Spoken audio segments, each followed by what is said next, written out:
On a quiet afternoon in the brownstone, a stranger took Archie's chair and refused to leave. No name, no appointment, just a presence wrapped in silence and something far more dangerous. Now, Nero Wolfe must uncover who sent him and why death followed close behind. Where in the world are you listening tonight? Tell us in the comments. Now let's begin. If you ever want to wreck a perfectly good morning, let a stranger stroll into your office and settle down in your chair like he's been renting it by the hour. That's what happened at 9:10 on a Tuesday, when I came back from mailing Wolfe's quarterly tax envelope at the corner box. The smell of Fritz's sausage biscuits was still hanging in my nostrils, and I was hoping to park myself at my desk before Wolfe started growling about the delay. Instead, I found a tall man in a pinstripe suit sitting there, as if the oak chair and the typewriter were his birthright. He didn't leap up. He didn't even look startled. Just turned his head slowly, like one of those owls you see in a zoo, and fixed me with eyes that were too pale for comfort. "Well," I said, "either you're lost, or the rent collector's changed his hours."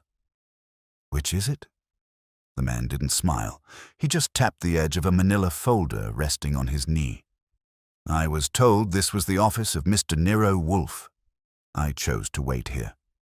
"That's true," I said, dropping my hat on the rack. "But you chose the wrong half of it. That chair belongs to me. You want to wait for Wolfe, you get the red one against the wall. It doesn't bite unless you try to move it closer to the desk." Slowly, everything about him was slow, he stood, placed the folder on the blotter, and moved to the red chair. No argument, no apology, just that pale stare. Now, I've seen men try to impress me by playing tough, by playing mysterious, by playing dumb. But this fellow wasn't trying. He was just doing it. I sat down, swung the typewriter ribbon check like I always do, and let the silence breathe for a minute. Then I said, "Name, please." So I know who to tell Wolfe is waiting while he pretends not to care. His mouth twitched. "You may call me Mr. Asher." "Can I now?" "Generous of you. And may I also call you a man who breaks into offices without knocking?" "I did not break in." The door was unlocked. "That's because I was gone less than 3 minutes. Lucky you didn't bump into Wolfe, or you'd be scraped off the mat like a bad oyster." That got me nothing. He just folded his hands, one on top of the other, and stared at the carpet like he was memorizing the weave. I picked up the phone, buzzed one for the plant rooms. Wolfe answered with the kind of grunt that means he's counting orchids, and I've just interrupted the census. "Yes, Archie. We've got a Mr. Asher waiting in the office. He's carrying a manila folder and the demeanor of an undertaker. Claims he wants you. Confound it." "I am occupied." His voice stretched the vowels like he was kneading bread. "Send him away." "Sure," I said. "Only I should mention that he walked in uninvited, sat in my chair, and has the kind of stare that could make a tax auditor nervous. Might be worth a glance before I usher him to the curb." There was a silence. Not long, but long enough to mean Wolfe was adjusting the mental abacus. "Very well. 5 minutes. Bring him." I clicked off, looked at Asher, and crooked a finger. "The lion has consented. Follow me." He rose, smoothed his lapels, and carried the folder like it contained the ashes of his ancestors. Inside the office, Wolfe was planted in his throne behind the desk, lips pursed, eyes half closed, one hand resting on the arm of the chair like Caesar tolerating another petition. The orchids upstairs were probably safer company. Asher didn't bow or scrape. He just stepped forward, placed the manila folder on Wolfe's desk, and said, "What you will read there is a matter of life and death." If Wolfe flinched, I didn't see it. He lifted one finger, beckoned me, and I carried the folder over. Wolfe didn't touch it right away. He let it sit there like a trout on a hook. "Sir," Wolfe said finally, "you have already offended me by intruding without ceremony. Your folder does not improve the matter. Speak briefly." I was told, Asher said, that if a man needed help where no one else could provide it, he might appeal here. Discretion, intelligence, and results. That is your reputation, bah. Wolfe's nose twitched. I do not advertise. If my repute has reached your ears, it is because people are too free with their tongues. Archie quip time, of course. I leaned against the globe. Some people talk too much, sure. But in this case, maybe it's good they did. Otherwise, you'd have missed the chance to scowl at Mr. Asher in person. Wolfe ignored me. He opened the folder at last. Inside were 3 sheets of paper, typed single-spaced, with headings in bold. One was a letter. One was what looked like a financial ledger summary. The third was a photograph. Wolfe's eyes went to the photograph first. He stared, then shut the folder. Enough. Asher's face stayed blank, but his voice came out lower. You must read it.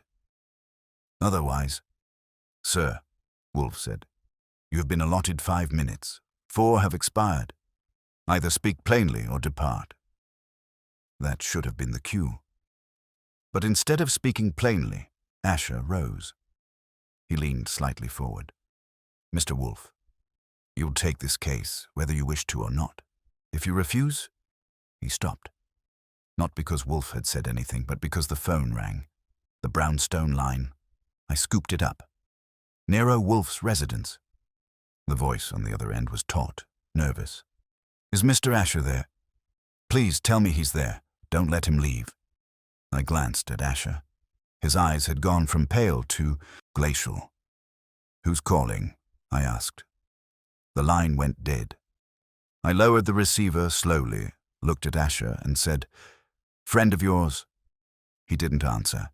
He just walked to the door, opened it, and left, without his folder. I looked at Wolfe. Wolfe looked at the folder.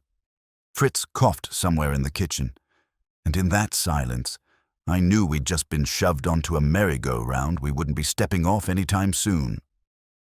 I shut the door behind Mr. Asher and stood there a moment, listening to the click of his heels vanish down the hall. If I'd been expecting him to turn back, apologize for the melodrama, and reclaim his folder, I was left disappointed. The man walked out like he'd completed the day's errand. Wolfe, still behind his desk, hadn't moved a finger since the fellow left. The folder sat there like a bad oyster, daring him to taste it. Well, I said, if I had to score that performance, I'd call it 10 for the entrance, 5 for the speech, and 12 for the exit. And that phone call, let's not forget the caller who knew his name. Wolfe muttered, finally lifting the folder again. He tapped up the corner against the blotter, not opening it. A man who postures so obviously wishes to bait us. I abhor being baited. Fine, I said, strolling over to pour myself water from the pitcher. Then ignore it. Forget the mysterious stranger who knows your reputation, sits in my chair, and leaves behind a folder labeled Life and Death. We'll let Fritz make sausage pie and call it a morning. That earned me a glare, though I admit it was half-hearted. Wolfe did open the folder again. His eyes went first to the typed letter. He read it, his lips compressing slightly, then shifted to the financial ledger sheet. He didn't pick up the photograph this time, just slid the whole lot back into the cover and set it down. You read fast, I said. I read adequately. Want to share with the class? No. That was Wolfe in a nutshell. When he didn't want to discuss, you couldn't pry it out with a crowbar, but he'd let slip something else in that one word. Interest. If he truly didn't care, the folder would have been in the wastebasket. I leaned back against the globe. Well, let's talk about what we do know. 1. A stranger walks in and gets himself remembered. 2. Someone phones and panics at the thought of him leaving. 3. He leaves anyway and doesn't take his homework. Do we sit on our hands till he decides to reappear, or do we get proactive? I do not pursue, Wolfe said. I am pursued. Right, I said, like a freight train sitting on its tracks, waiting for the cows to come by and admire it. He grunted. Fritz's footsteps sounded from the hall, then the kitchen door shut again. Silence wrapped around us. The silence ended when the phone rang again. I was nearest, so I scooped it up. Nero Wolfe's residence. This time, the voice was calm, female, and careful. May I speak with Mr. Asher?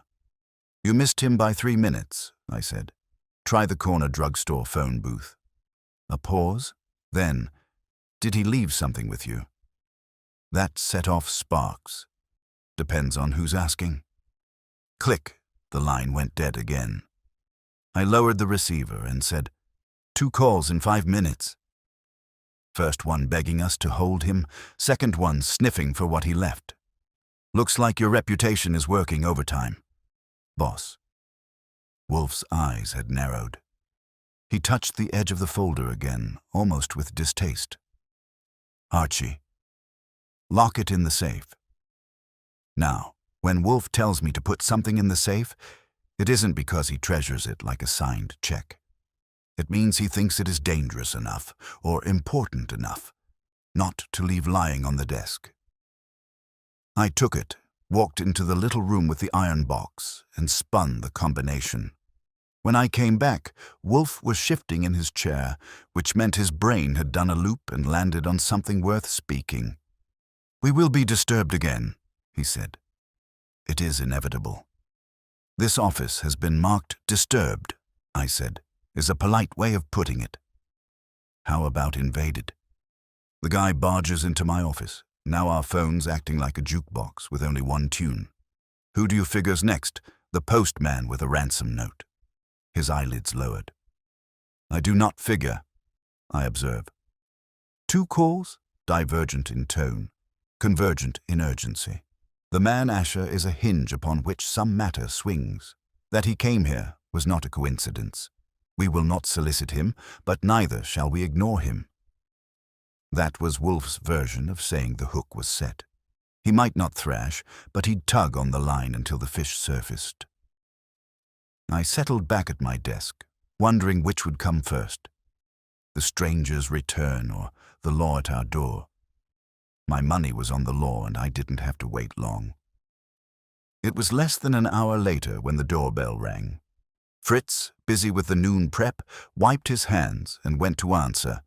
I heard voices, the scrape of shoes, and then he came in with his eyebrows raised like question marks. 2 gentlemen to see you, Mr. Wolfe. I looked past him.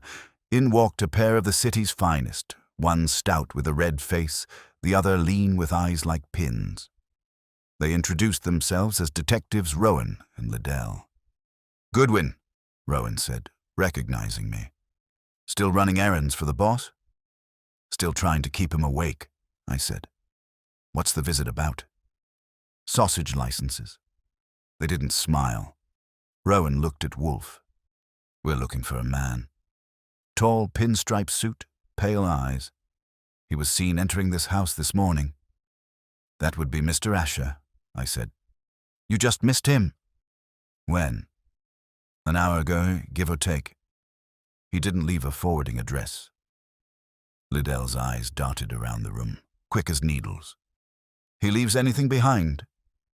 I flicked my gaze to Wolfe. Wolfe sat like a granite monument. No, he said. Rowan's jaw worked. If he comes back, you'll call us.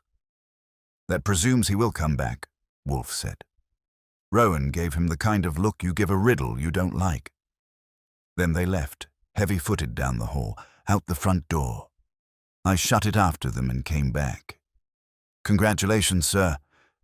You just told 2 city detectives a bald lie. I did, Wolfe agreed, because the folder is mine now, and its contents will be evaluated by me, not poured by clumsy officialdom. That folder's looking less like a client file and more like a landmine. Archie, he said with patience thinner than onion skin, fetch it. I fetched. He opened it again, this time studying the photograph more closely. I caught a glimpse over his shoulder. 2 men and a woman posed in front of a building with a carved stone arch. The woman's eyes were shaded by a hat brim, but the men's faces were clear enough. One of them was Asher. The other I didn't know. Wolfe shut it quickly. Enough. Enough what? Enough evidence to call Kramer before he calls you? He closed his eyes. Enough to say this. The man will return, and when he does, we must be prepared. Until then, silence. No word to the police I was about to argue when the phone rang again. Not the house line, the private one. Only 4 people had that number. I picked up. Goodwin. The voice was female again. Not calm this time. Strained. If Asher comes back, do not let him leave. He is in danger. You must... A crash sounded on the line. Then silence. I gripped the receiver. Hello? Hello? Nothing. Just the hum of the line. I replaced it slowly and looked at Wolfe. Well, that settles it. Whoever Asher is, he's dragging his danger straight into our lap. Wolfe opened his eyes, their lids heavy. Then let us hope he is prompt. For my patience is not, the words hung in the room like smoke, and I knew without needing a photograph that the stranger would not keep us waiting long. When a phone line dies in your hand with a crash, it doesn't leave the atmosphere smelling like roses. It leaves you staring at the receiver, wondering whether you've just heard an accident, a struggle, or somebody dropping their sandwich. I replaced the handset gently, like it might explode if I pushed too hard, and turned to Wolfe. He hadn't moved. His eyes were closed again, lips pressed together, but I knew from the slight twitch of his fingers on the armrest that he was chewing the moment the way he chewed Fritz's Sauerbraten. Slow, deliberate, extracting every ounce of flavor. Well, I said, that's 2 women who know Asher's name, one telling us to stop him leaving, the other telling us he's in danger, and both hanging up like telemarketers avoiding a survey.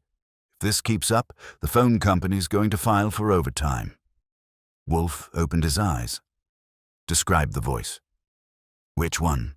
The last. Female, early 30s maybe. Cultured. Not a stenographer's drawl, not a society matron either. She sounded like someone who's had schooling but not a fortune. Oh, and terrified. He exhaled through his nose. So. That "so" was Wolfe's equivalent of an essay. It meant he'd put the fragment into a pigeonhole and would take it out later, polished. The knock at the front door arrived right on cue, like the universe was timing its beats for our entertainment. I went because Fritz was elbow-deep in something in the kitchen. When I opened the door, I found a woman standing there who could have matched the voice I'd just described. She wore a dark green coat buttoned up to her neck, a cloche hat that shaded her face, and gloves the color of bone. Her eyes were blue-gray, sharp but weary, and she carried a small leather handbag clutched against her side as if it might run away. "Mr. Goodwin?" she asked. "That depends. If you're delivering bills, I'm the janitor. If you're selling magazine subscriptions, I'm the chauffeur. Otherwise, yes, Goodwin's the name." She didn't smile. "I must see Mr. Wolfe." At once, the script was getting too neat. I stood aside. She walked in with the kind of nervousness you usually see in people carrying cash they can't afford to lose. When she entered the office, Wolfe didn't rise, of course. He inclined his head, which for him was a royal bow. The woman looked at him, swallowed, and said, "I am Margaret Flynn. Please, you must help me." I gave Wolfe the raised eyebrow signal. He ignored it. "Help you with what, madam?" She hesitated, glanced at me, then back to Wolfe. "With Mr. Asher. He is in terrible peril." I let out a low whistle. "You don't say?" That makes it unanimous. The phone line, the panic, now the personal appearance. Maybe we should take a number and wait for the next visitor to keep things even. Wolfe cut me off with a glance. "Explain, Mrs. or Miss Flynn." "Miss," she said quickly. "I work as a secretary to Mr. John Asher. He is not what he seems. His family is important, wealthy, but there are matters. financial, personal, that threaten him. I tried to warn him not to come here, but he refused. He believes only you can help. You warned him? I asked. And yet you're here, warning us? She pressed the handbag tighter. Because others will come. And they will not ask politely. That sent a little shiver down my back, though I'd never admit it in print. Wolfe folded his hands. Your concern is touching, Miss Flynn. But my concern is limited. Mr. Asher intruded, postured, and departed. He left a folder, yes, its contents I have seen, but unless he himself engages me, I have no obligation. Her eyes widened. He left it. Here. That is correct, Wolfe said. Her lips parted as if she meant to speak, but instead she reached into her handbag. I tensed, but it wasn't a weapon she produced. It was a photograph. She laid it on Wolfe's desk with hands that trembled just slightly. The photograph showed the same trio we'd glimpsed earlier, Asher, another man, and a woman in a brimmed hat. Only this version was different.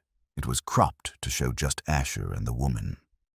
That, Miss Flynn said, her voice thin, is his sister. Evelyn. She is why he came to you, because someone means her harm, or already has Wolfe's eyes rested on the photo, heavy-lidded. A man does not conceal his aim with folder tricks if his true object is so personal. Either you are mistaken, or he is duplicitous. Her color rose. You don't understand. He couldn't speak plainly. He is being watched by whom? She hesitated. By the other man in the photograph. His cousin, Mr. Lionel Griggs. He has designs on the estate, on the business. He has already done things, unspeakable things, to pressure Mr. Asher. That is why I called earlier. To warn you, so she was our phone phantom. I kept my voice even. And the crash on the line? What was that? Your idea of suspense? Her hands twisted together. No. Someone entered my office while I was calling. I had to end it quickly. That was either a very convenient story or the most vivid sign yet that we were tangled in something nasty. Wolfe shifted in his chair, which for him was as good as pacing the room. Miss Flynn, this is unsatisfactory. Assertions without substance. I do not stir for smoke. Bring me facts or take your fears elsewhere. Her mouth opened, then closed. She looked ready to burst into tears, but she gathered herself. Then at least tell me, Mr. Asher was here. He left safely. He did, Wolfe said. Whether safely is not my guarantee. She nodded, swallowed, and stood. Thank you. I beg you, do not disregard him. Or his sister. If you do, there will be tragedy. She left the photo behind, though I doubted it by accident. I escorted her out, watching her descend the steps to the street, her coat tight against her frame as if bracing for a blow.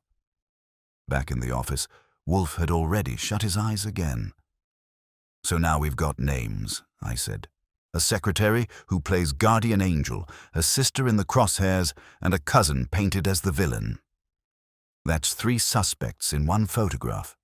We're only missing the dog and the gardener. Archie, Wolfe murmured. Fetch Sol Panzer. Quietly. I will not be blindsided. When Wolfe sends for Sol, it means things are shifting from irritation to engagement. I dialed the number, left the message, and hung up. For the rest of the afternoon, the brownstone was quiet. Too quiet, the kind of quiet where you keep listening for footsteps that don't come. But come they did, just after 6, when Sol arrived. He slipped in, his sharp eyes cataloguing the room before he even said hello. Job? He asked Wolfe. Observation, Wolfe said. A man named Lionel. Griggs, I will provide details. For now, stay alert. The matter may erupt sooner than I wish. Sol gave me a look, the kind that asks if the boss is underselling things again. I just shrugged. We were settling into the evening routine when the knock came once more, sharp and insistent. Fritz frowned, went to the door, and returned with a card on a tray. I picked it up. It read, Lionel Griggs. Well, I said, speak of the devil. And the devil obliges. Wolfe's eyes opened, dark and calm. Bring him in. Lionel Griggs didn't waste time waiting for an invitation. He walked into the office like he owned it, and the air with him got colder. He was in his mid-40s, compact, and had the kind of face you'd expect on a banker who enjoyed saying no to loans. His dark suit fit well, but not stylishly. It fit like armor. He nodded at me like I was a doorman, then let his gaze slide to Wolfe. You're Nero Wolfe, he said. His tone made it sound less like a question than a legal declaration. Wolfe inclined his head. I am. Then you'll know why I'm here. That line would have worked fine on a stage, but in Wolfe's office it just sounded pompous. Wolfe didn't rise to it. He just looked at the card on the tray as if it were more interesting than its owner. I rarely know why men come here, Mr. Griggs, Wolfe said. They know, and sometimes they tell me Griggs sat in the red chair without being asked. My cousin, John Asher, has involved you in family business that doesn't concern you. I'm here to tell you to return whatever he's left and step away. That's so, I said, leaning on the globe. Funny, because his secretary was just here telling us you were the one causing trouble. She didn't paint you as the charitable type.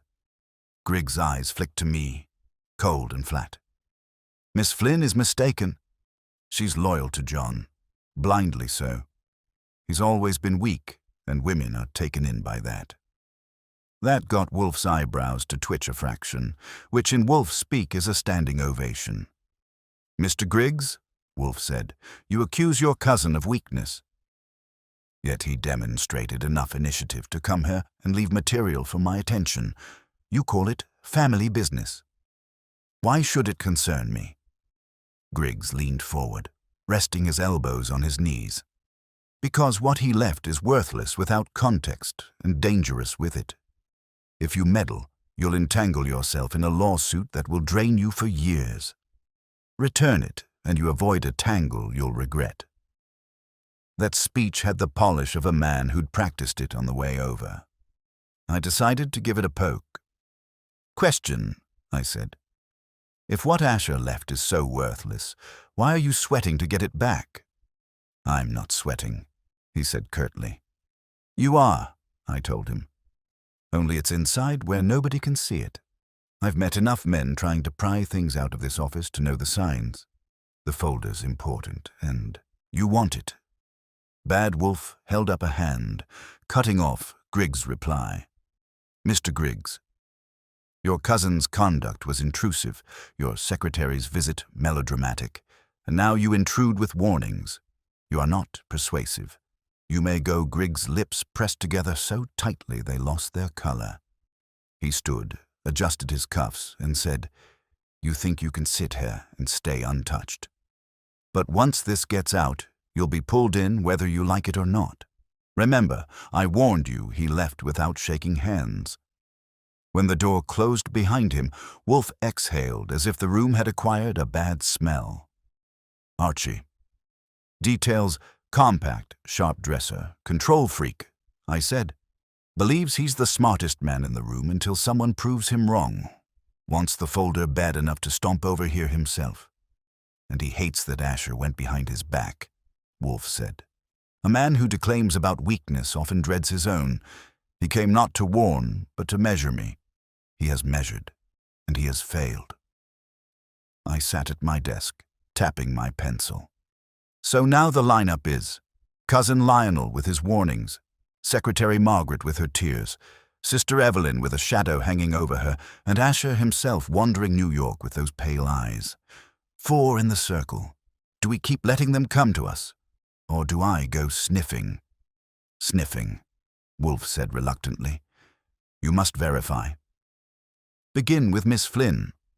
Her sentiment clouds her. Test her assertions. Then, if necessary, identify the sister. She is the keystone that meant I'd be pounding the pavement while Wolfe warmed his chair, as usual. I made a call, lined up an address, and by the time evening came, I was on my way to an office block on Madison where Miss Flynn worked. She wasn't thrilled to see me. "Mr. Goodwin," she said, standing in the doorway with her handbag ready, "I told you what I know." "Yeah, and Wolfe says it's not enough." "So I'm here to ask the questions I couldn't ask with him breathing down your neck, like, what exactly has Lionel Griggs done that makes you so sure he's dangerous?" She looked down the hall nervously before letting me in. The office was bare except for a desk, a filing cabinet, and a window that gave a view of the neighboring brick wall. "He's manipulated accounts," she said quickly, "shifted funds from the Asher estate businesses into ventures that only benefit himself." John suspected it, but when he asked questions, Lionel threatened him. That is why John sought Mr. Wolfe. Threatened him how? Her eyes flicked away. With exposure. With disgrace. There are documents. Documents like the ones in that folder? Her lips pressed tight. Yes. I paced the room, noting the tidy desk, the orderly files. All right. What about Evelyn, the sister? What's she got to do with it? Miss Flynn hesitated, then blurted, "She is wealthy in her own right. If Lionel controls her, he controls the estate. John believes Lionel will stop at nothing." Uh-huh. Conveniently, you believe everything John believes? Her face colored. Because I've seen enough to know he is right. I leaned closer. Then answer me this. Why call Wolfe twice, risking your own job and neck if John could have come himself? What are you really protecting? She flinched. Then the door down the hall slammed and she went rigid. Please. You must go. Now, that kind of reaction wasn't faked. I left, but not before clocking the fact that her filing cabinet had a lock new enough to shine. Back at the brownstone, Wolfe listened while I relayed the conversation. His lips curled. She is not lying. She is omitting, which is worse. Yeah, I said, and Lionel's already on edge. We're sitting on a powder keg. You want Saul to shadow him? Saul will act, Wolfe said. But first, Archie, you must locate the sister. Evelyn. Without her, we peer through fog. With her, we may see. It was late, but I wasn't arguing. I started making calls, chasing scraps, until one gave me an address uptown, a brownstone like ours, but with less charm and more dust. When I rang the bell, no one answered. But the door was ajar. I stepped in, every nerve sharp. The hall smelled of stale perfume and something metallic. A clock ticked somewhere deeper in the house. "Miss Asher?" I called. No answer. I moved further in, each step quiet. Then I saw it. On the hallway table, a letter addressed in a woman's hand. To Mr. Nero Wolfe. I reached for it, and from upstairs, a floorboard creaked. The creak upstairs froze me mid-reach, my hand hovering over the envelope on the hallway table. I straightened slowly, eyes on the staircase, ears straining for the follow-up sound. Nothing came. The silence pressed back in, thick and expectant, broken only by the faint tick of the hallway clock. I pocketed the letter. Wolfe's name on the front made it his property, and I wasn't about to leave it for whoever was upstairs. Then I pulled the little .32 from my shoulder holster, because a man doesn't ignore a floorboard creak in a stranger's empty house at night. "Miss Asher?" I called again, a notch louder. My voice sounded too clear, like it was bouncing off rooms that hadn't heard a visitor in weeks. No reply. I started up the stairs, each tread deliberate, keeping the gun low but ready. The second-floor hallway stretched long and dim, lit only by the spill from a single lamp left burning in a bedroom at the end. A door halfway down stood ajar. I edged closer, nudged it with my toe, and glanced in. It was a sitting room, faded sofa, a shelf of books, curtains half drawn, empty. But the smell of stale perfume was stronger here, mixed with something sharper, metallic. I didn't like that smell. I moved to the lamplit bedroom, The door was wide open. Inside, the bed was neatly made, untouched. A vanity held an array of bottles and brushes, and on the floor, half hidden beneath the vanity's stool, lay a silk scarf, pale blue, knotted tight in the middle as if it had been yanked hard. I crouched, lifted it. The knot was damp. Not perfume. Blood. That was when the second creak came from the far end of the hall. I spun. A figure bolted from the shadows, fast toward the rear stair. I lunged, but he was already pounding down the steps. All I got was a glimpse of a dark coat and a hat jammed low. He slammed out the back door, the echo ringing through the house. I didn't chase. One man against a dark street with no backup wasn't Wolfe's idea of sensible legwork. Instead, I jammed the scarf into my pocket with the letter, swept the rooms quickly. No Evelyn, no sign of a struggle beyond the scarf, though drawers in a writing desk had been rifled. Whoever that was, he hadn't come for tea. Back at the brownstone half an hour later, I laid the goods on Wolfe's desk. He was fuming before I finished the story. "Archie, you blundered?" "Sure," I said. "I should have invited him to sit down for coffee while I frisked him. Instead, I kept myself in one piece and brought you these." I slid the letter across. He glared but opened it. His lips tightened as he read. When he finished, he set it down carefully, as if precision might soften what it contained. "It is from Evelyn Asher," he said, voice flat. "She states that her cousin Lionel has threatened to declare her incompetent, seize her estate, and force her into his care. She fears he will use forgery, perhaps violence. She entreats me to intervene. She writes that her brother John is her only ally." "Well," I said, "that puts a bow on Margaret Flynn's story. Lionel's the villain, Evelyn's the victim, John's the pale-eyed crusader, and we're in the middle. Except for one detail, the scarf with blood on it. Unless Evelyn had a nosebleed big enough to choke a horse, somebody's already taken a swing." Wolfe leaned back, eyes narrowing. "Too neat. Villains do not declare themselves so obligingly, nor do victims compose letters on convenient stationery. The letter may be genuine in hand, but in motive. Suspect then the scarf?" "That," Wolfe said, "is fact. A fact left behind in haste. Archie, the man who fled. Describe him: tallish, dark coat, hat low. Fast enough to leave me in the dust. I got no face, no details. He could have been Asher himself, for all I know." Wolfe's brows drew together. "So, we have three possibilities. Asher staging melodrama, Lionel pressing his advantage, or a third hand yet unseen." "Comforting," I said. "I'll sleep great tonight."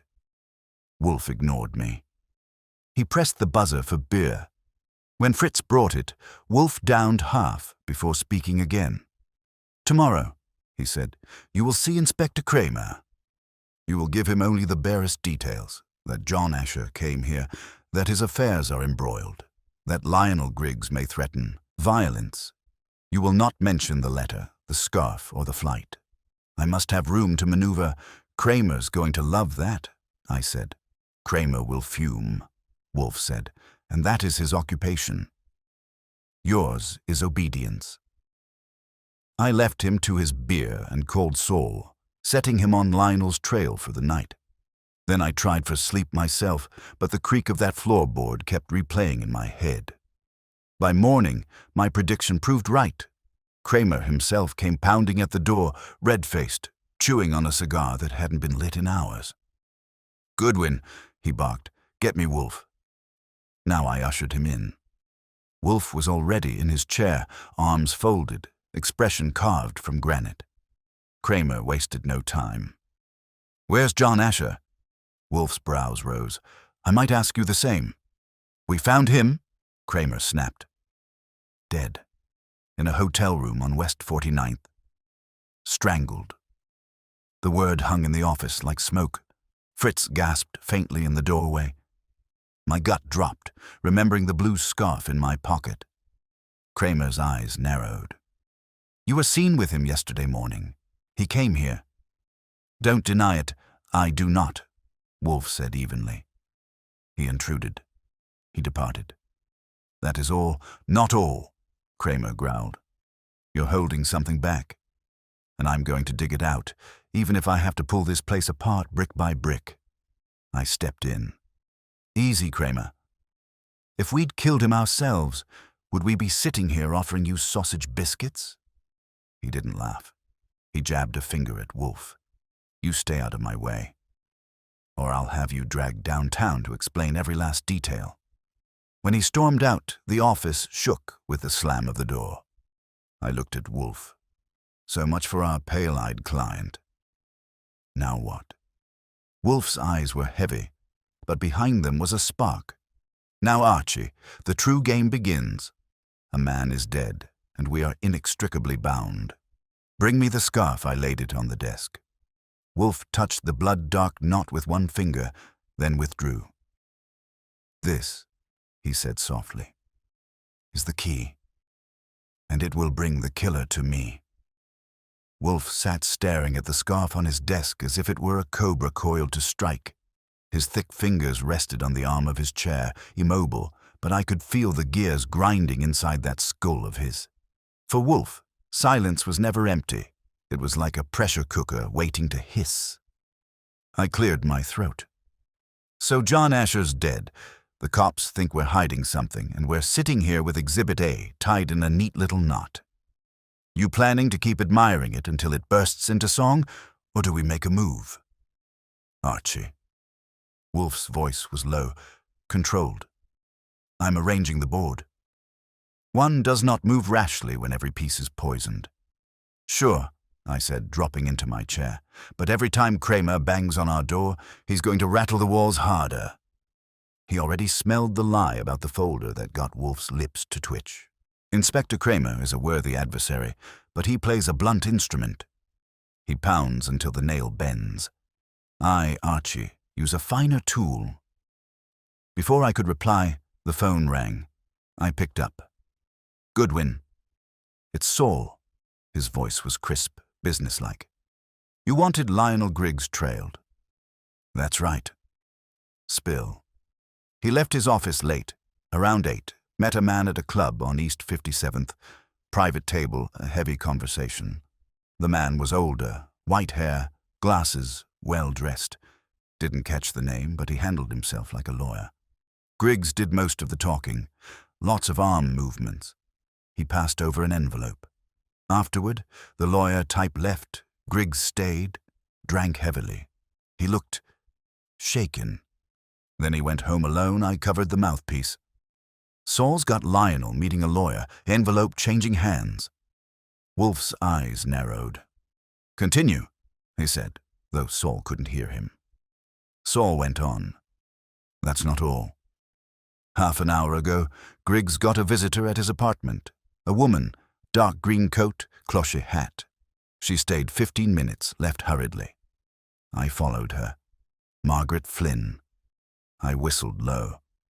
Well, that makes the triangle cozy. Good work, Saul.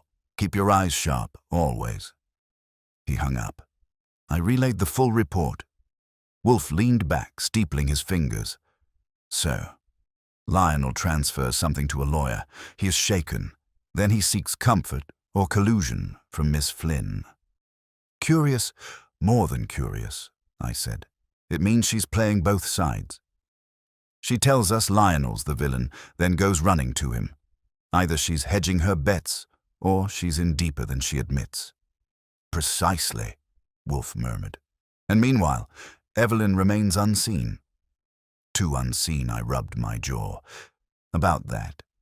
I didn't like the look of her house. Too quiet, too staged. The letter for you waiting like an exhibit, the scarf with blood. It felt like a setup. Wolfe's eyes flicked open. It was. Then who staged it? Asher himself. He's dead now, which makes it worse. A dead man cannot stage.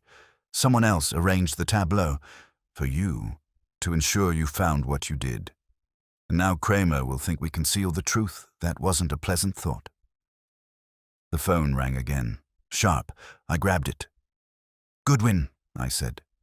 The voice was tight, frantic. A woman's voice. You must tell Mr. Wolfe. The scarf. It wasn't John's blood, A gasp, a muffled cry, then the line went dead.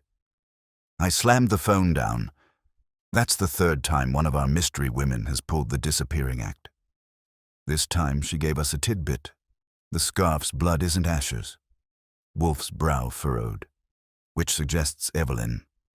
If she lives, or someone wants us to think she lives, I said.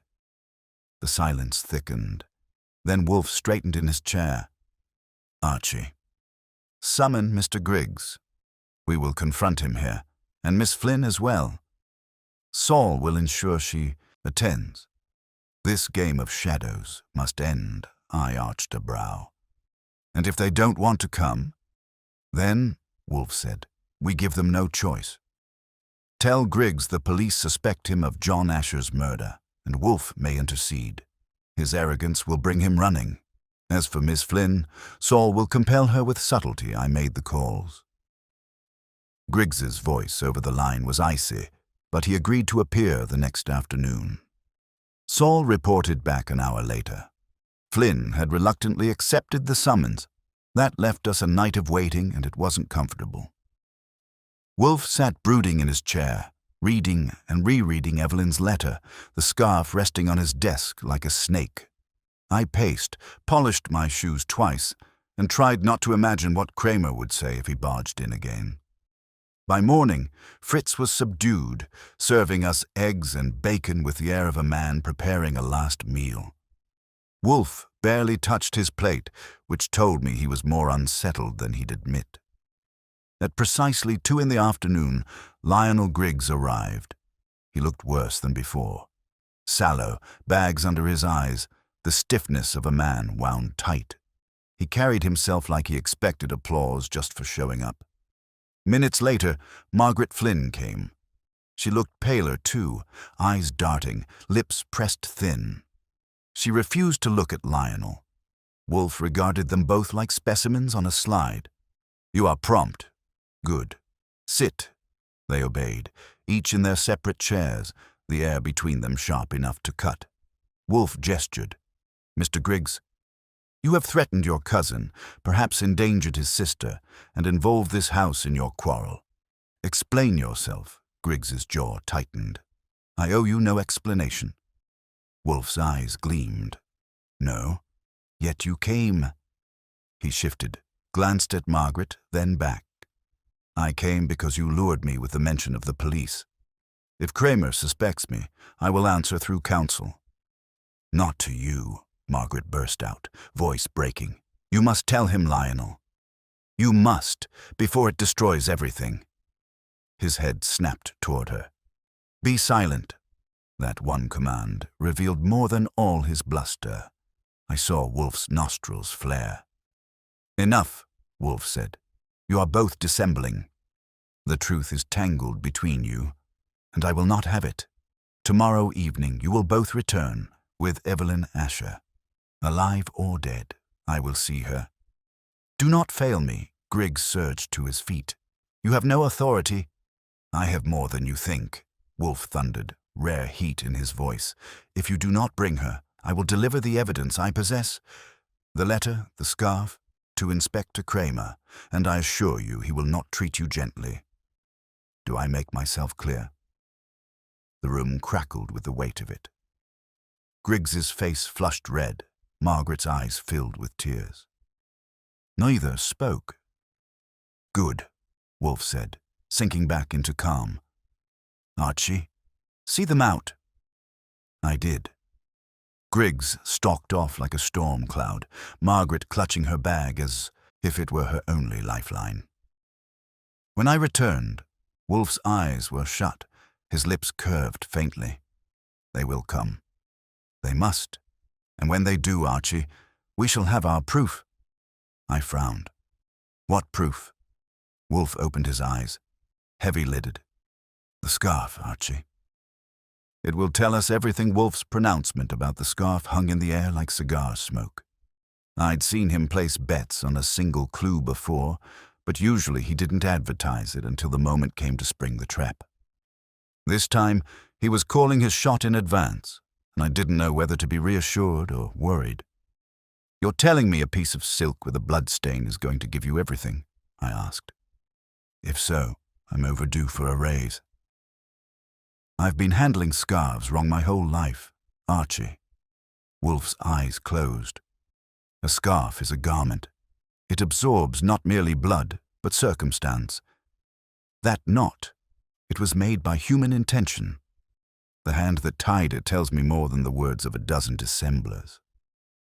"Maybe," I said, "but until you coax the knot into confessing, we're left waiting on Lionel and Margaret to bring Evelyn." "Assuming they actually show, they will show," Wolfe said. "They are cornered." "Yeah," I said, "and cornered animals sometimes bite instead of obey." He ignored me, reaching for the beer Fritz had just set down. That was Wolfe's version of a period at the end of a sentence. The next day crawled like a man dragging a broken leg. I did the usual errands, picked up Wolfe's cigars, sorted the mail, chased down a paper trail that put Lionel's businesses in even murkier waters than Margaret had described. Shell companies, shadow loans, and more shifting accounts than a 3-card Monte table. By lunch, I was ready to hang Lionel as high as Kramer's temper. But Wolfe didn't bite. He just listened, grunted, and went back to his orchids. That was his way of saying the financial weeds weren't the heart of it. By late afternoon, I was pacing the office, waiting for the appointed hour. The knock came at 6 sharp. Fritz opened the door, and in walked Lionel Griggs, stiff as ever, with Margaret close behind. But this time there was a third figure, Evelyn Asher. She was slighter than I expected, late 20s, pale but composed, her dark hair pinned neatly under a modest hat. Her eyes were the same pale shade as her brother's, but where his stare had been cold, hers held a tired sadness. She carried herself like someone who had been bracing against storms for too long. "Miss Asher," Wolfe said, inclining his head. "Sit." She did, carefully, as if lowering herself into a situation she couldn't escape. Lionel sat opposite, his jaw tight, Margaret hovering between them like a referee. Wolfe wasted no time. "Miss Asher, your brother came to me." He left a folder, a photograph, and his presence. "Now he is dead. You have written me a letter asking for aid. I wish to hear from your own lips. What peril do you face?" Her eyes flicked to Lionel. He didn't move, but his presence pressed down like a weight.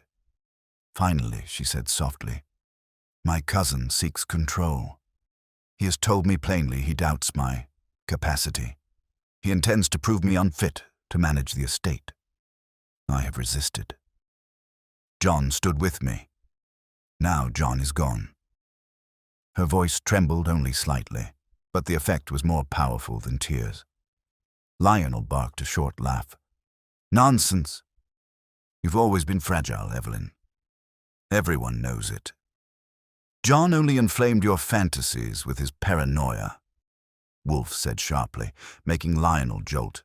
"Fragility does not pen coherent letters, nor does it prompt a woman to seek my aid." "Enough. Miss Asher, did you see your brother yesterday?" She shook her head. "Not since Sunday. He was distant, troubled. He said he had gone to someone for help. I did not know it was you until I learned of the letter and this scarf." Wolfe gestured. "Does it belong to you?" Her eyes widened. She reached for it, but Wolfe kept it beyond her grasp. "Yes," she whispered. "It was mine. I lost it 2 days ago. Where? Where did you find it?" "In your house," I said, watching her closely. "Under your vanity stool." She gasped, genuine enough to satisfy me it wasn't staged. "Then someone has been there." "Someone—" Her gaze cut to Lionel. He sneered. "Do not try to accuse me. You leave your things scattered everywhere. How convenient that you should suddenly recall a scarf when the police breathe down your neck." Margaret snapped, "Lionel, stop this." Evelyn is terrified, and you twist every word." "Quiet," Lionel hissed. Wolfe raised a hand. The room fell silent. "Miss Asher." "One more question. Did you ever confide in Miss Flynn regarding your affairs?" Evelyn nodded, slow, ashamed. "Yes, she has been my friend as well as John's secretary. She knows much. That admission sent Margaret's colour climbing. Her lips pressed tight, as if she'd swallowed words she couldn't spit out." Wolfe leaned back, lids drooping. "So, we have one dead, one threatened, one accused, and one in denial. It is intolerable. Tomorrow evening you will all return. Inspector Kramer will also attend. And the truth will be laid bare." Lionel's face blanched. "You invite the police? To your house?" "Yes," Wolfe said. "I will not tolerate further evasions. You will come, or Kramer will come for you. That is your choice." Lionel surged to his feet, fists clenched. "You think you can summon me like a schoolboy?" I stepped forward, hand resting on my shoulder holster. "Sit down, Mr. Griggs. The furniture here doesn't take kindly to tantrums." He glared, but after a long beat he dropped back into the chair. Wolfe's voice was calm again, almost languid. "Good. Then it's settled. You will depart." Until tomorrow, they left in brittle silence, Evelyn leaning on Margaret's arm, Lionel storming ahead. When the door shut behind them, Wolfe closed his eyes. "Archie." "The pieces are aligning, yeah?" I said. "Because from where I sit, all we've got is a mess. One dead man, one scared sister, one snake of a cousin, and a secretary who can't decide which side of the street she's on." "Exactly," Wolfe murmured. "Contradictions. They betray more than admissions. Tomorrow we will make them collide. Care to tell me how?" His lips curved faintly. "The scarf, Archie. It will speak, but only in the presence of all. That was all I got." He closed his eyes again, shutting me out like a curtain dropping at the end of an act. I didn't press, but when I went to bed that night, I couldn't shake the image of Evelyn's pale eyes widening at the sight of her own scarf. It wasn't fear alone. There had been something else. Recognition, maybe, or guilt. I fell asleep wondering which of them would crack first when Wolfe put them all in the same cage tomorrow. By the next evening, the brownstone was set like a stage before curtain rise. Wolfe sat in his chair, square and immovable, his lips pressed as if to hold back the torrent until the right cue. Fritz polished the silver tray twice before setting it with beer bottles, his movements quiet but taut. Even the orchids upstairs must have felt the tension, though Wolfe pretended to read while waiting. At 7 sharp, Inspector Kramer arrived. He carried the storm cloud with him, chewing a cigar like it owed him money. He didn't bother to hide his irritation at being summoned to Wolfe's parlor instead of the other way around. "This better be good, Wolfe," he growled, slamming into the red chair. "You said you got something on Asher's murder. If this is another one of your games—" "Patience, Inspector," Wolfe said smoothly. "The facts require an audience. I've invited all relevant parties. They will be here. Invited?" Kramer snorted. "You mean you dragged them in by their collars?" I tried to soothe things. "Relax, Kramer. Nobody's been clubbed over the head." Yet Kramer glared at me. But before he could answer, the bell rang. Fritz went, and in came Lionel Griggs, stiff as ever, with Margaret trailing him like a guilty shadow. Moments later, Evelyn Asher followed, pale and deliberate, her hat removed to reveal hair combed neat but lifeless. They settled where Wolfe gestured, Lionel directly across from him, Margaret and Evelyn to either side. The air felt like dry kindling waiting for a spark. Wolfe let the silence build until even Kramer shifted in his seat. Then he spoke, calm and heavy. "John Asher came to me. He left material, he left a photograph. He left an impression of a man desperate yet purposeful. Within a day, he was dead. You all know this. What you do not know, what you will know before you leave this room, is who killed him. Kramer barked. If you've got proof, Wolfe, hand it over. Stop. With the dramatics, proof requires context, Wolfe said evenly. Otherwise, it is only noise. Archie, I produced the scarf, the blue silk with the bloodied knot, and placed it on Wolfe's desk. Evelyn's hands clenched on her lap. Margaret's lips parted. Lionel's eyes narrowed, but he said nothing. This, Wolfe said, was found in Miss Asher's house. Blood-stained, knotted. A fact, not conjecture. It is central. Lionel sneered. So she plays the victim again. How convenient. Probably staged it herself, hoping to frame me. Evelyn gasped. That is not true. Margaret jumped in, voice sharp. Lionel, you know better. You've been tormenting her for months, and now John is dead. Silence, Wolfe said, not raising his voice, but making the room fall still. You squabble like children, but the scarf speaks louder. It was not left by Miss Asher, nor by her brother. It was planted. To mislead Archie, to mislead me, and now to mislead the police. The question is, who planted it and why? He let that hang. Nobody answered. Very well, Wolfe continued. Consider the blood. It was fresh when Archie found it, yet John Asher's body bore no such mark. Therefore it was not his. Whose blood then? Miss Asher's, perhaps, but more likely another's. A struggle, a wound, hastily covered. And the scarf used as both weapon and signal. Evelyn shuddered. Margaret looked down. Lionel sat rigid, jaw clenched. Kramer growled, You're spinning, Wolfe. Where's the hard edge? Who killed Asher? Patience, Wolfe repeated. Each of them has motive. Mr. Griggs, the estate and power. Miss Flynn, loyalty to John, but divided by her secret meetings with Lionel. Miss Asher, desperation and fear, perhaps even the desire to be free of her brother's obsession. All could be suspected. Damn right, Kramer muttered. But, Wolfe said, his lids lowering, motive alone is insufficient.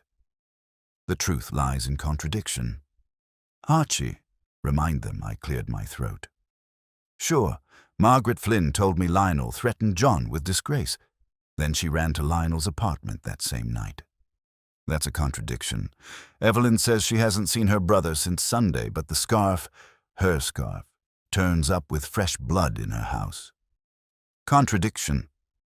Lionel claims John was weak and worthless, yet he's been desperate to get back that folder he left here. Another contradiction. They can't all be true. So which lie broke first? Lionel shot up, red-faced. This is outrageous. You have no right to smear me with baseless. Sit, Wolfe thundered, louder than I'd ever heard him. Lionel froze, then dropped back like a puppet whose strings were cut. Wolfe's eyes gleamed. The truth will out. The scarf tells us. A knot tied not in haste but in skill. A sailor's knot. Who here has such knowledge? That jolted the room. Margaret's head snapped up, her eyes wide. Evelyn stared at her. Lionel blinked. Wolfe pressed. Miss Flynn, your father was a sailor, was he not? You grew up with rope and rigging. The knot in this scarf was tied with precision only habit teaches. You planted it, Margaret shot to her feet. No, she broke off, trembling. I didn't kill John. I swear it. Wolfe's voice dropped, deadly calm. But you were there. You struggled with him or with another. You drew blood, and you placed the scarf to draw suspicion away. Speak, Margaret's face crumpled. I went to him that night. He begged me to help him hide documents, things Lionel mustn't see. We argued. He was frantic. He cut his hand on the desk drawer, bleeding on the scarf I had with me. I tied it to stop the bleeding, but then someone came. Lionel, She swung on him. You came storming in, raging. You struck him. Lionel leapt up, fists clenched. Lies, Kramer barked. Sit down, both of you. Wolfe, is this true? Wolfe's eyes closed. It is nearer, but not complete. Tomorrow you will all return again, and I will name the killer. Until then, Inspector, restrain your impatience. Kramer exploded. Tomorrow? Wolfe, a man's dead. If you've got the name, spill it. Tomorrow, Wolfe said, implacable. When the trap is ready. Kramer swore, but he knew better than to push. He stormed out, muttering about warrants. Lionel and Margaret followed, both spitting fury, Evelyn trailing pale as smoke. When the door shut, the silence pressed down again. Wolfe leaned back, shut his eyes, and murmured, Archie. Tomorrow they hang themselves. Tonight we prepare. When the door closed behind Lionel, Margaret, and Evelyn, I turned to Wolfe. He sat with his eyes shut, fingers tapping the armrest in a rhythm that told me the engines were running full speed beneath the hood. You're stringing this out, I said. Kramer's going to come back with a warrant and a platoon of bulls if you keep dangling the solution until tomorrow. Why not spring it now if you've got it? Because, Wolfe said, opening one eye, the trap is not yet closed. I will not accuse on inference alone. They must betray themselves. You're betting on them getting sloppy. Not sloppy, Wolfe corrected. Desperate. Desperation is far more revealing.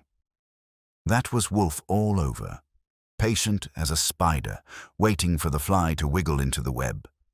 Trouble was, Kramer wasn't a fly, and if he stomped back with his boots on, he might crush the whole setup. Before I could argue, the phone rang. I picked up. Goodwin. Saul's voice came through, steady as always. I've been shadowing Griggs since he left your place. He didn't go home. He went to a bank on Madison, after hours. Back door, private light on upstairs. He was in there half an hour with that same lawyer type I saw before. They looked grim. Paperwork changed hands again. Then Griggs left, quick, like his coat was on fire. That's twice with the lawyer, I said. Name? Not yet. But I'll have it before morning. You want me to stick with him? Yes. Wolfe's voice cut across from his chair. I relayed the order. Saul grunted. Will do. He's rattled, Wolfe. He's moving fast, covering tracks. If he slips, I'll know when I hung up. Wolfe leaned back, lids lowering again. So, Mr. Griggs hastens to secure legal shelter. Anxious men make mistakes. Meanwhile, Margaret's running around tied in knots. Evelyn's looking ready to faint, and Asher's corpse is cooling in the morgue, I said. If you're waiting for a thunderclap, you better pray it comes before Kramer does. Wolfe muttered and reached for his beer. The night dragged on. I typed up notes, cross-checked dates from the ledger Asher had left, and found entries that screamed fraud if you knew what to look for. Wolfe didn't stir. At midnight, Fritz tiptoed in with sandwiches. I ate. Wolfe ignored them. That was my measure of how tight this case had gripped him. He turned down food. By morning, Saul called again. Got the lawyer's name. Arnold Phelps. Big firm, discreet reputation, handles estates. Griggs has been moving money, probably trying to lock it where Evelyn can't reach it. But here's the kicker. Phelps doesn't look happy. He was pushing papers back at Griggs like they were poison. I relayed the news. Wolfe grunted. Excellent. It cracks. Archie, arrange for Mr. Phelps to attend this evening. Sure, I said. Only he's a lawyer. He's not going to come strolling in here just because I ask nicely. Then don't ask nicely, Wolfe said. Tell him Lionel Griggs intends to drag his name into scandal. That should suffice. I gave it a shot. By noon, I had Phelps on the line. At first, he tried the usual brush-off, but when I dropped Lionel's name and hinted at public disgrace, his tone shifted. He agreed to come, reluctantly, but firmly. That meant tonight's lineup was going to be a full house. Lionel, Margaret, Evelyn, Phelps, and Kramer. Wolfe's stage was getting crowded, but that was how he liked it. Everyone in the same cage, contradictions colliding. The hours crawled. I killed time polishing my shoes again, rereading Evelyn's letter, and wondering which of them would crack. By 6, Fritz had the beer ready, and the office aired. Wolfe sat like a mountain, waiting. First to arrive was Kramer, stomping in with his cigar and temper. "You've got one night left, Wolfe. Either you produce, or I shut this place down." "You will wait," Wolfe said simply. Kramer swore under his breath, but sat. Next came Lionel, stiff and angry, Margaret pale and tense, Evelyn wan as a ghost. Finally, Arnold Phelps arrived, tall and nervous, carrying a briefcase like it was full of snakes. He tried to sit near the door, but Wolfe waved him closer. The circle was complete. Wolfe surveyed them, eyes heavy, voice calm. "You're here because a man is dead." "John Asher. He came to me. He left a folder. He left a photograph. And now he leaves a question. Who killed him?" "That question will be answered tonight." Lionel snorted. "This is theater." "Yes," Wolfe said. "And theater reveals truth when men play roles they cannot sustain." Phelps cleared his throat nervously. "Mr. Wolfe, You will speak when I ask you." Wolfe cut him off. "Not before." The silence after that was taut as a wire. Wolfe let it stretch, then gestured to the scarf on his desk. "This object has already undone Miss Flynn's pretenses. Tonight it will undo more. Consider it. A scarf of silk, tied with skill, blood upon it. Who tied it? Who bled upon it? Who planted it? Those questions are not trifles. They pierce the heart of this crime." Evelyn's lips parted, but she said nothing. Lionel shifted in his seat, glaring at her. Margaret looked at her lap. Wolfe went on, voice measured. "Inspector Kramer believes this a simple matter. He is wrong.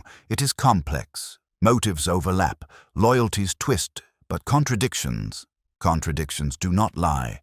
Miss Flynn runs to Mr. Griggs even while warning against him. Mr. Griggs seeks to brand his cousin weak even as he scrambles to suppress his papers. Miss Asher pleads for safety, yet conceals the full extent of her knowledge. All three are enmeshed, and Mr. Phelps, why does he recoil from Lionel's business? Because he too smells rot." Kramer slammed a hand on the armrest. "Enough riddles, Wolfe." "Spit it out." Wolfe's eyes opened, dark and sharp.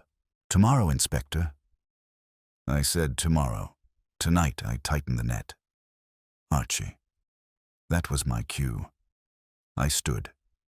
"Mr. Phelps, Wolfe's right. You've been dancing around Lionel's deals. You either say what you know now, or Kramer's going to drag it out of you at the station house." Phelps paled, wiped his forehead. "It's not just money," he stammered. "It's documents.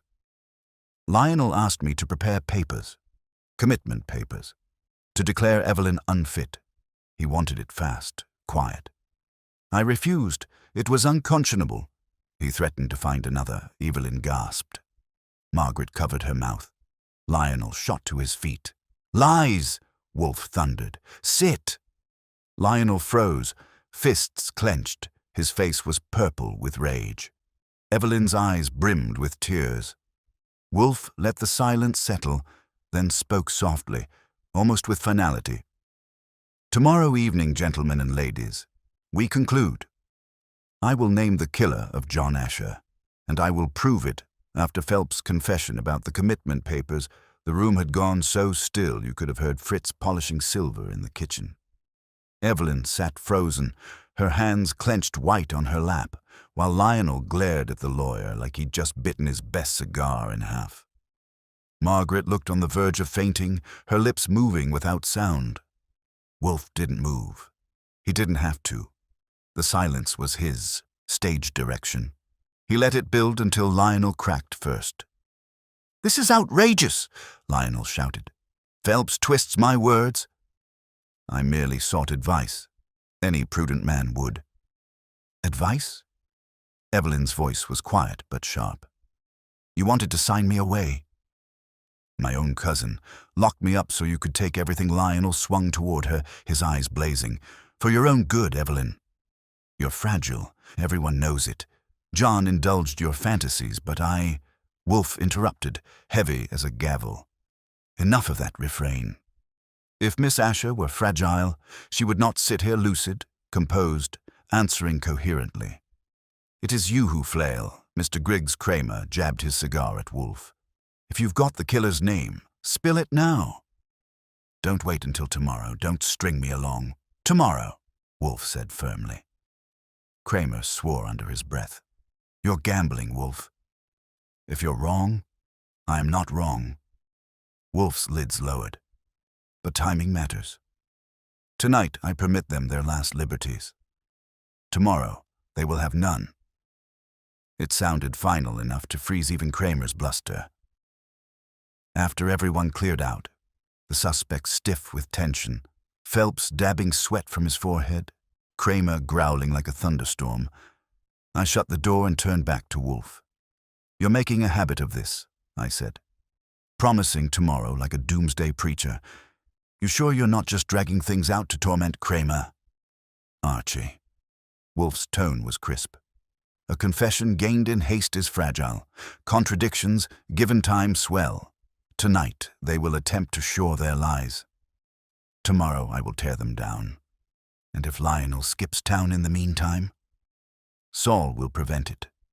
Right on cue the phone rang. I picked up. Saul's voice was calm, steady. Griggs just left his apartment again. Suitcase in hand. I think he means to bolt. I covered the mouthpiece. You called it. Intercept him, Wolfe ordered. Saul grunted assent. Don't worry. He won't get far. He hung up. I set the receiver down. So, what's next, boss? We sit and wait while Saul plays goalie? Precisely, Wolfe said. We wait.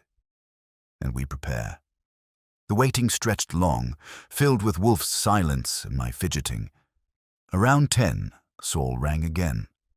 He tried Penn Station. I headed him off. He's back at his apartment now, sulking like a whipped dog. He won't run again before morning. That was a relief, though I doubted it would soothe Kramer. The night passed slow. Fritz tried a new stew for supper. Wolfe ate mechanically, lips pursed, eyes far away. I had the feeling he was reviewing every move like a chess master, seeing the checkmate forming in his head. Morning broke gray and heavy. By noon, Wolfe had me drafting notes, arranging seating, and phoning Kramer with the final summons. His voice on the line was pure acid. You'd better have it, Wolfe. If I drag myself over, there again, and you spin another fairy tale. You will come, Wolfe said, and hung up. By 6 that evening, the brownstone was charged like a live wire. Fritz fussed.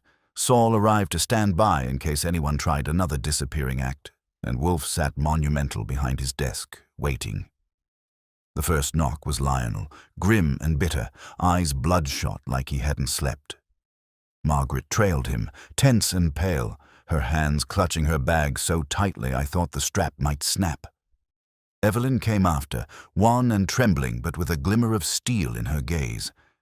Then Phelps, then Kramer, stomping in with enough smoke to choke an ox.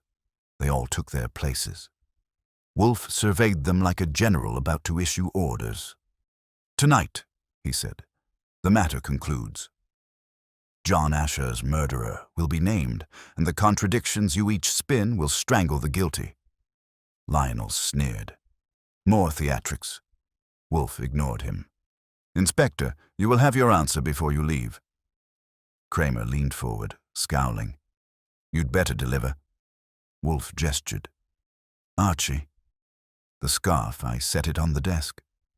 Wolfe's eyes rested on it, lids drooping. This object binds the case. Knotted with skill, stained with blood, found where it ought not be.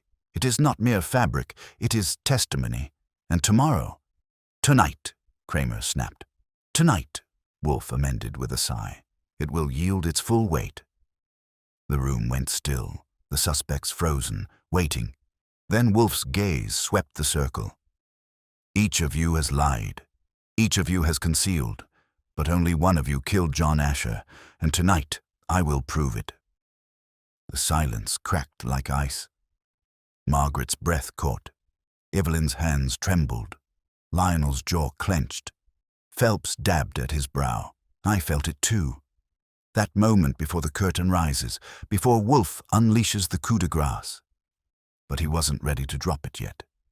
He let the suspense hang, his eyes shutting, his voice low. Tomorrow we conclude. Kramer erupted. Damn you, Wolfe! He slammed his hand down. One more day, no more. If you don't have it by then, I'll haul the whole lot downtown and shake it out myself. Very well, Wolfe said softly. Tomorrow.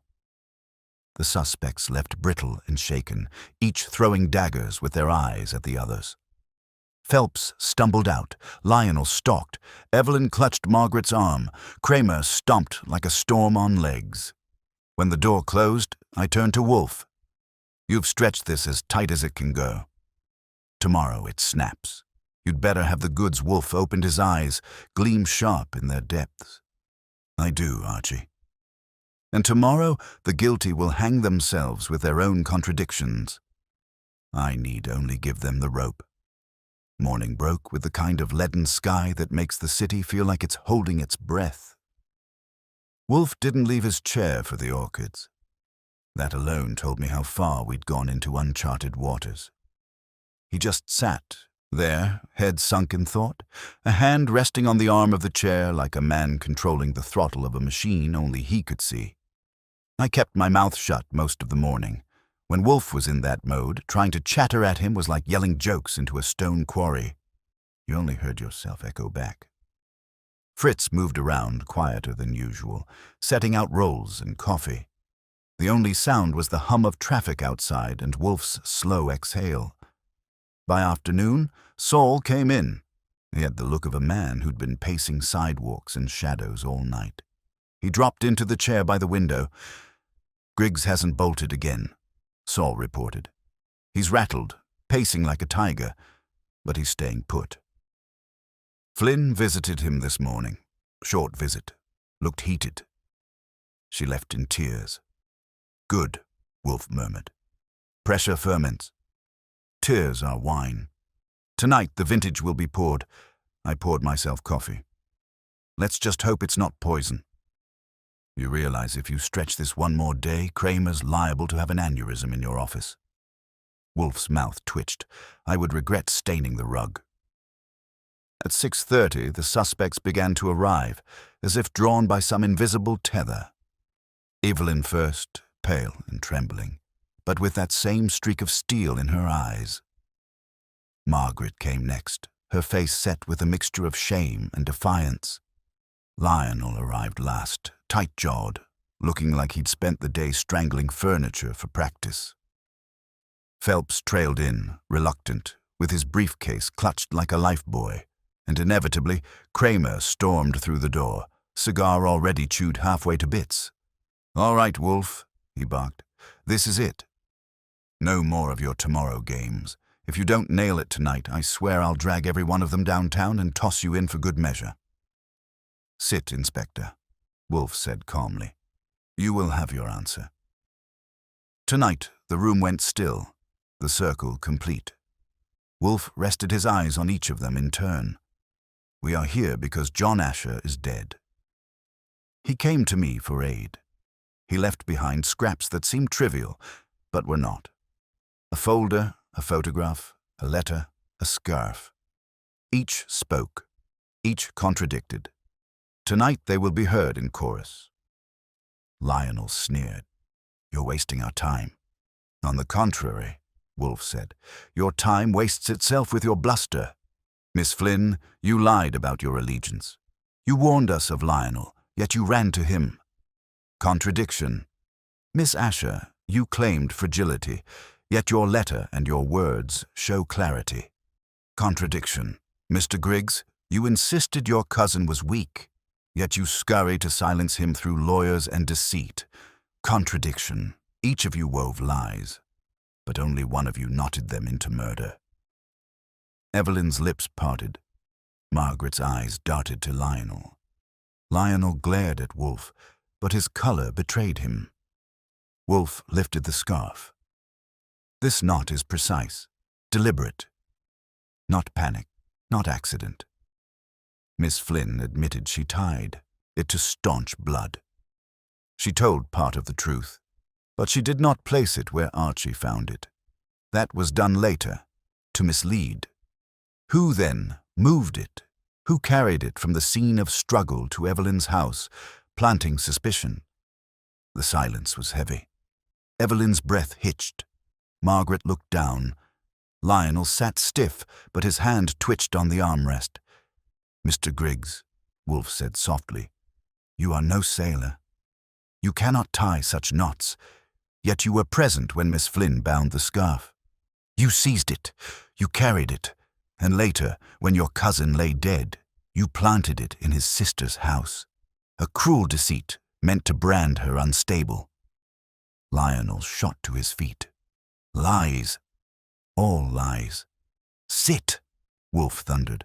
The walls seemed to tremble with it. Lionel froze, sweat beading his forehead. Margaret broke the silence, her voice shaking. "It's true." He came after. He took the scarf from John's desk. "I begged him not to, but he—" "Enough," Lionel snapped. But the damage was done. Kramer growled. "You saying Lionel killed Asher, Wolfe?" "Because if you've got it, I want it plain." Wolfe's lids drooped. "Plainly, Lionel Griggs murdered John Asher. Tomorrow, Inspector, I will demonstrate why no other hand could have done so. Tomorrow again," Kramer roared. "Wolfe, you—" But Wolfe lifted a hand, calm, commanding. "Not tomorrow in days, Inspector. Tomorrow in hours.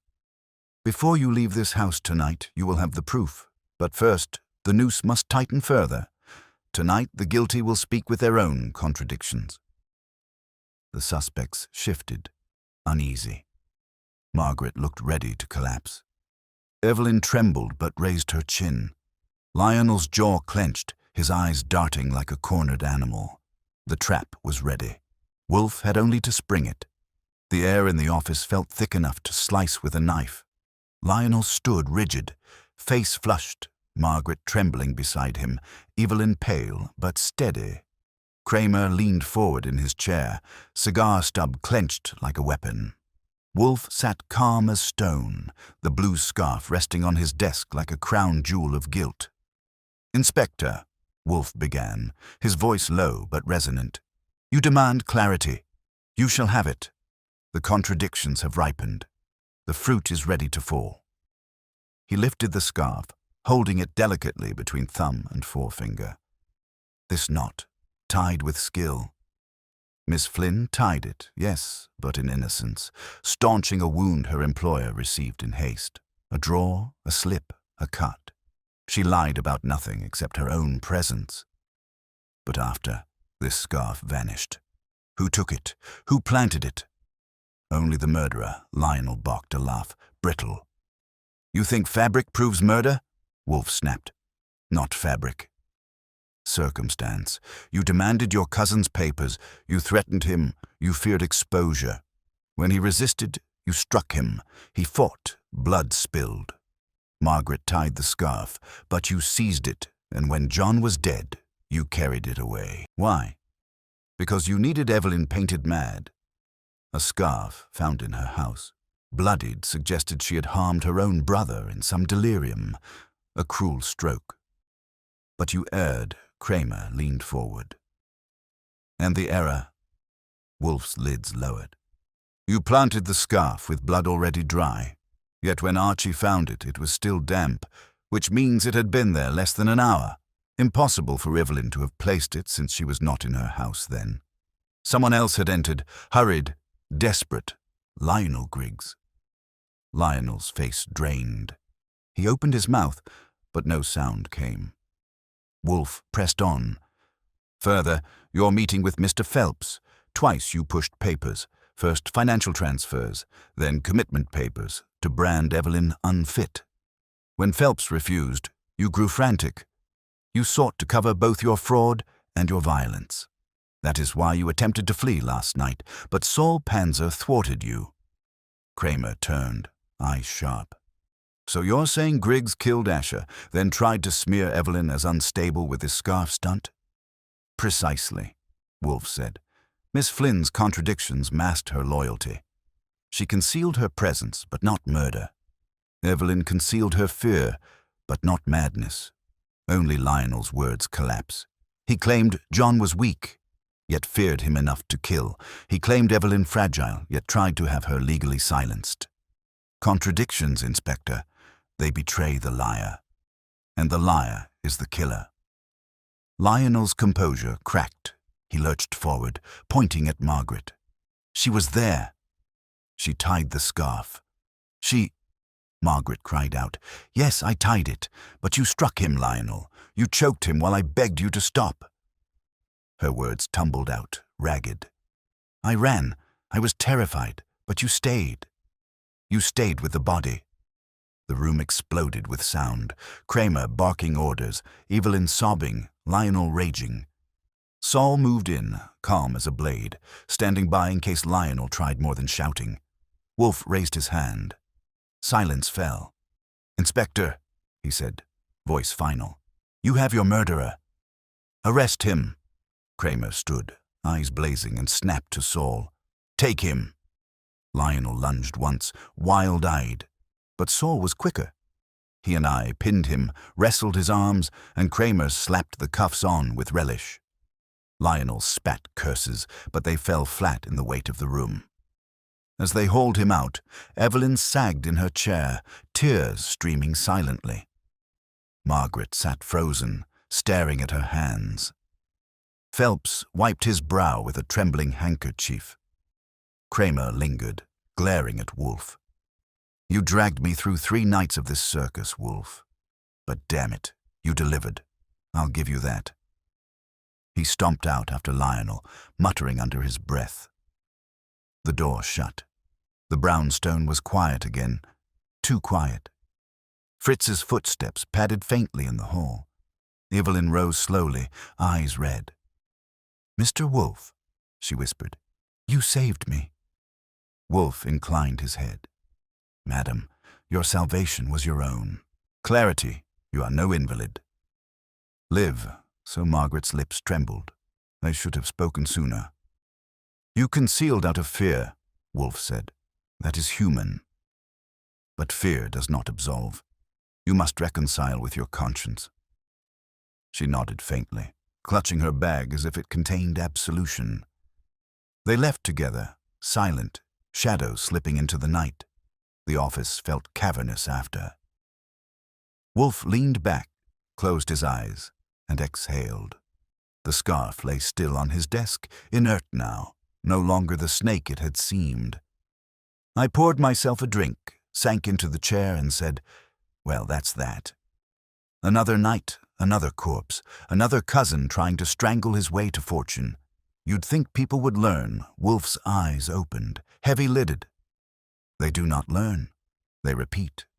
Greed blinds, fear deafens, pride destroys, always. It is why men kill, and why I must listen. Comforting thought, I said dryly.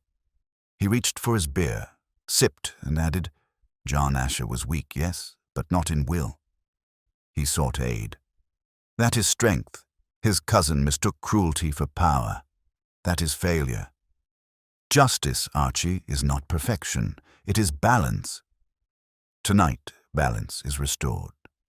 That was Wolfe's way of closing a case, with a pronouncement fit for a marble statue.